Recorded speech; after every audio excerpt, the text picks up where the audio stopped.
All right, so here's my SH150. I just got back from my Colorado trip yesterday evening, early evening, late afternoon. So I got basically just shy of 8,700 miles. I left at, I think I left around 5,800 miles or so, or 5,700 miles, something like that. 5,000 something, the upper 5,000. So basically, I got 3,000 miles from the trip. 3 days there, 1 day riding up to the peak, and 3 days back. Altogether 3,000 miles in what was that, 6-7 days. So let's look over the bike and see how it did and talk about it. So the bike did great. It's surprisingly, it's a 150 if I compare this to my Elite 110, that bike has 8-ish horsepower, depending on what literature you read. I've seen it as much as 8.5, almost 9, like 8 like upper 8, and I've seen it as low as about 8 horsepower. This bike, on the other hand, I've seen the horsepower rating for this bike as high as 15.5 and as low as maybe 14.5, somewhere in that range. So basically you're looking at about 5-6 horsepower more. But speed-wise, that's a big speed difference though. Speed-wise, on the Elite 110, completely stock, it hits the rev limiter around 52. This bike, completely stock, it hits the rev limiter at 75. And this is indicated speed for both bikes. So that's basically a 20 mile, over 20 mile an hour difference, 20 mile an hour delta. So that extra 20 miles an hour makes a huge difference in how much ground I could cover in the amount of time. It's like this bike, when I was, usually when I travel on my Elite, especially, out in the west, in the high country desert, Nevada and such, there's long stretches that just goes on and on and on between valleys, between passes. It's just a straight, when you go between passes, it's just a straight road pretty much. And on the Elite, those sections seem to take forever, but on this bike, it goes by surprisingly fast. That 20 mile an hour difference makes a big difference in how fast it goes, or how much time you save. So this bike didn't feel slow at all. I mean, I was doing more or less freeway speeds. The slowest this bike ever got was actually going up Pikes Peak.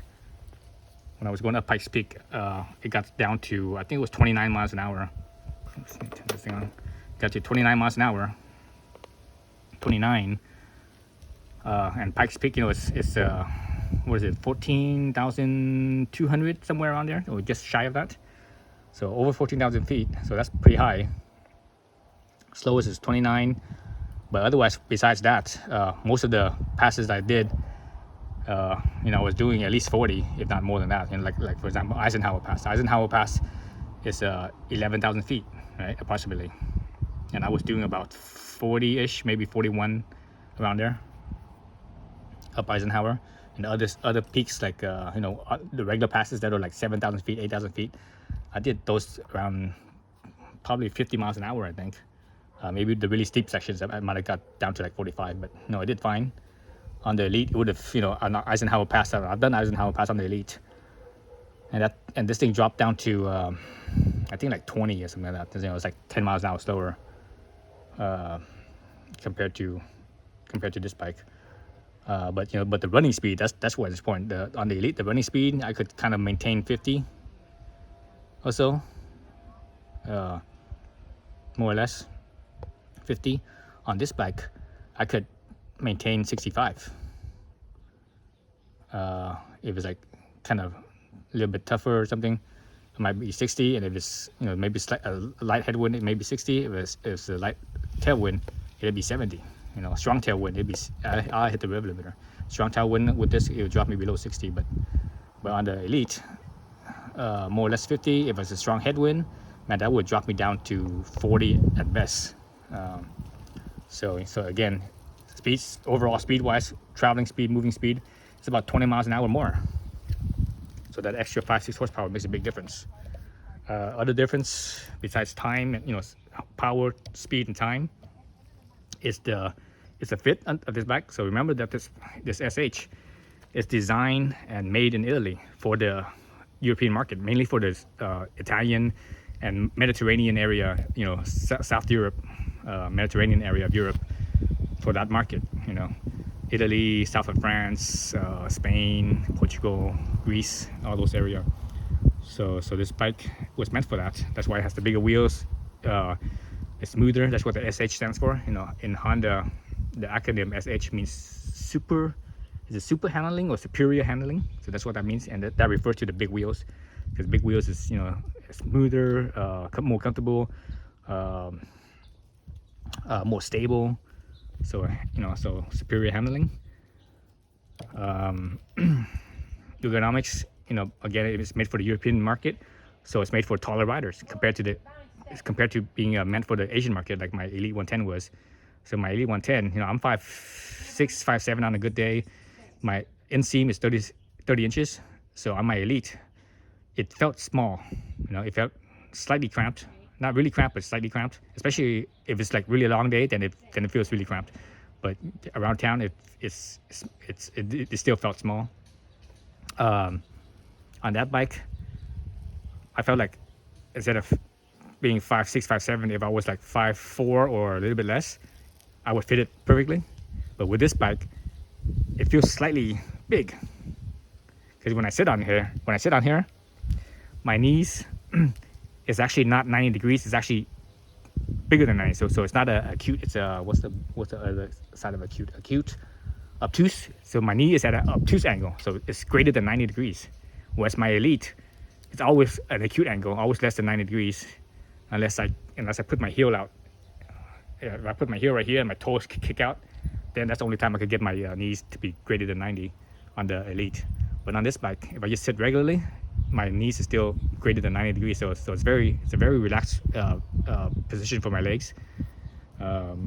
So that's good for my knee angle or my knees, and also good for my butt. But the bad thing with this bike is because of the big wheels. Because of the big wheels, your foot space right here is actually smaller. Because of the big wheels, so the space is smaller, so you can't move your feet around too much. Your heels, my heel and toe will always hit both ends of here, so that way it's kind of locked in place. I can't move around too much. But with my Elite, because of the small wheels, this foot area is really big, so I could cross my ankles, and I could put my feet straight over from one side to the other with no problem. I couldn't do that with this bike. So they have their advantages and disadvantages.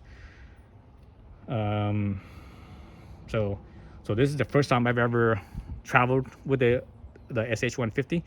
The previous SH150 I had it for a year, and I only used it for commuting. I never traveled with it. So I can't say, but now that I've traveled with this bike, I like it. It's definitely a better traveling bike compared to the Elite for sure, just because of that extra speed and power and time savings and more ergonomically a better fit to me. It's more roomy basically. And also the seat. The seat is fantastic. Not just this cover I'm talking about, but the actual shape of the seat. It fits me like perfect. It's like my butt did not get sore at all. My butt didn't get sore. I didn't get numb. My butt didn't get numb at all. On the Elite, my butt would get sore. 3 days in, my butt would get sore and it would get numb and stuff. But this bike is like what a great fit. So this is definitely a superior traveling bike for sure. As far as local in-town commuting and stuff and running errands, I think the Elite is still better. Smaller, more agile, quicker because of small wheels, bigger, huge trunk space, and if you add a top box to it, man, you can't beat that. And also the big floor space, you can also put stuff there. Where this bike, the floor space is very small, so you can't put too much there. So yeah, for around town, locally, the Elite is definitely a superior bike, but for traveling, going longer distances, farther away, this bike is definitely superior in that regards. So let's see. So I just changed my oil. I'll talk about that. Actually, I'll be more specific on a different video. I'll do a different video on that. I had some interesting things about the oil. Let's see what else about this bike. So everything's held up really well. Only two things went wrong. One was this nut right here. Actually, I lost the nut. So this is the original nut, or bolt, I should say, original bolt. This one fell off, so I had to go to a hardware store and buy another one. So I made it work. So the original bolt I think is 16 millimeters, but the replacement was I think a 20 millimeters, because they didn't have a 16. They had I think they had a 12. The next size up was 20. So a 12 was too short, so I had to go with a 20, and the 20 was just short enough to fit. If it was any longer than that, it wouldn't fit. So that's one. Another one I just noticed actually on my last day home was this right here. Or it might have happened on the last day, because I didn't see this happening when I was in Colorado. But I lost one of my bolts right here. So one of the bolts fell off. So I have this on order, a new one. So hopefully it'll be here in a few weeks. Besides that, nothing else went wrong with the bike. It ran smooth, no problems. Yeah, what a great little bike, especially for traveling. So this ride was, I accomplished two things that I wanted to accomplish with this ride. The first was going to Pikes Peak, and I've wanted to do that for many years now, and I finally had time to do it. So Pikes Peak. The second, this bike was basically a shakedown ride for next year's Cannonball. So I'm gonna use this bike for my Cannonball bike. And basically next year's Cannonball is a little bit over 3,000 miles. And I think the average day is about 400 miles. I think the longest day is probably like 4.5, 450 or a little bit over 450 miles for Cannonball. And they're taking the southern route, starting down in St. Clements, which is the southern end of Orange County. Starting down there, and they're finishing in I think Georgia or somewhere, somewhere just above Florida. So the southern route is going to be hot, and and I did my Colorado trip the beginning of August, right? So the first week of August or so, I did my trip. So it was hot, but it wasn't that hot. It was because it was overcast in Nevada, and I didn't know this, but Colorado, at least the Denver area, apparently in August is the wettest month. So they had so much rain there, so it wasn't that hot there either. It was hot when it wasn't raining, but when it was raining, it was cooler. Same thing with Nevada. When it wasn't raining, it was hot, but when it was raining, it was cooler. And actually, there's a few times where I actually got chilled when I got wet, going over the passes. Each pass I went over, I actually got chilled when I was wet. And I was just wearing my mesh Revit suit, going over those passes. When I got wet, I actually put on the insulator, at least the insulator top, not the bottom, and that was enough to keep me going. So this ball is this scoot is basically set up, or I'm gonna set it up for a Cannonball, and it's pretty much good to go. The only thing I need to do now is just add a little USB charger, so that way I could use that to keep my phone charged, and because I use my phone as for navigation, and I use Google Maps for navigation, and that's about it. Otherwise, everything you see is as is good to go. So I have my little perforated seat cushioning, and this is not really a seat cushion. It does have a little bit of cushioning, but it's actually not. That's not what it's meant for. It's meant to aerate, so that way your ass doesn't get sweaty. When it sweats, it doesn't stay wet. It stays dry, and it works. It works really well. My ass stayed dry this whole entire trip. Even when I got rained on, and I got wet, my ass didn't stay wet. It dried up. Other thing I added was this little windscreen thing, and that works too. So that's all you need. The tiny little thing. Actually, the factory windscreen is not very big to begin with, but anyways, so this bike's good to go. Oh, other thing is, so I started out with pretty much new tires. Well, only like less than 500 miles. And now after 3,000 mile trip, you can sort of see that it's you can kind of see that it's starting to square off a little bit. But it's surprisingly held up really well after 3,000 miles. You see the wear bar right here, right? And there's still plenty of life left. So I think if I start out fresh with fresh tires from Cannonball, I would be able to do the whole length, no problem with the tires. And I'm going to be using Michelin City Grip 2s.